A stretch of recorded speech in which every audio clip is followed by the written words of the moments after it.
खुलुमबाय गिबियाव नोंथांमोनखौ आंनि चेनेल वारि कुसुमबारजों लोगोसे गोजोन हामलायनायखौ जासिहरबाय। दिनैनि बे भिडिअनि गेजेरजों दासिमनि मोननैसो खौरांफोर होगोन भिडिअखौ जोबोद सोनारदो।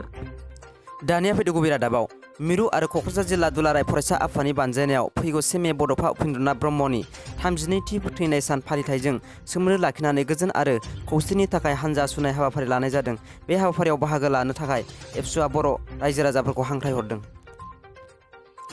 बर' फिसा उर्फद नार्जारिनि मोजां गेलेना दिन्थिनाय इन्डियान एर'नि जानानै गेलेनानै हेट्रिक गल होनो हादों।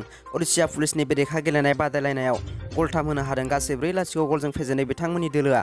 बे खौराङा सानसे सिगांनिनो। उर्फद नार्जारिया बे गेलेनायाव हिर' अफ दा मेच बान्थाखौ मोननो हादों। मख'जाथावदि उर्फद नार्जारिया भारतनि आइजोफोरनि सिनियर दोलोनि थाखायबो सायख'जादोंमोन। दानिया फैदो गुबुन मोनसे रादाबाव क'क्राझार जिल्ला दुलाराय फरायसा आफादनि बानजायनायाव थांनाय 28 एप्रिलाव बिगियान फरायसालिमा दालाइसा एबसुनि जरखाथानि जथुम्मायाव क'क्राझार जिल्ला एबसुनि गाहाय नेहाथारि काम्फा बसुमतारी बिथांजों लोगोसे जिल्लानि सोलोंथाइ नेहाथारि जांगिला औवारी आरो गेलेमु नेहाथारि महिन बसुमतारी मोनहा बाहागो लायो। बे मेलनि गेजेरजों 2022 आरो 2023 नि थाखाय आफादगिरि महरै तरायना बिलिमा बर' आरो गाहाय नेहाथारि महरै मनिता बसुमतारीखौ सायख'ना लानाय जायो आरो बिबानबो गथायनाय जायो। मैया क'क्राझारनि केसा देहा फाहामसालिखौ भारतनि गाहाय मन्थ्रि नरेन्द्र मोदीआ पार्सनेलि बेखेवनानै होदोंमोन।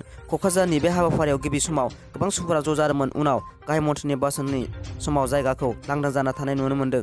पार्सनेलि बेखेवनायनि उनावनो गोबां सुबुंफोरानो ओंखारलाङो। सानैसिम मान होनाय आलासिफोराल'सो मोजाङै खोनासङो होनना मिथिना मोन्दों। BTRनि गाहाय प्रमद बर' बिथाङा आसामनि रायजो राजाफोरनि थाखाय बिथांनि अननाय आरो खामानि मावनायनि थाखाय मानगोनां गाहाय मन्थ्रि बिथांनिसिम रोजा रोजा साबायखर बावहरो। आसामनि मानगोनां गिबि मन्थ्रि मुश्री हेमन्त बिश्व शर्मा आरो टाटा ट्रास्टनि मासिगिरि मुश्री रतन टाटा बिथांमोननिसिमबो बे खामानिनि थाखाय होनाय गावसोरनि गोनां बिहोमानि थाखाय आंनि गोसो गोरबोनिफ्राय साबायखर आरो गोजोननाय बावहरनाय जाबाय होनना बुंदों। मैया भारतनि गाहाय मन्थ्रिया आसामाव फैनाय हाबाफारियाव टाटानि गाहाय रतन टाटा बिथाङा फैदोंमोन। बिथाङा गावनि बिबुंथियाव आसामखौ आरोबाव जौगाहोगोन होनना बुंदों। बिथाङा केन्सार देहा फाहामसालियाव बेखेवनाय हाबाफारियाव बाहागो लानानै बुंदों। बिथाङा लोगोसे भारतनि गाहाय मन्थ्रि आरो आसाम सोरखारनिसिम साबायखर बावहरनानै मैयानि सानखौ स्पेसियेल सान होनना बुङो।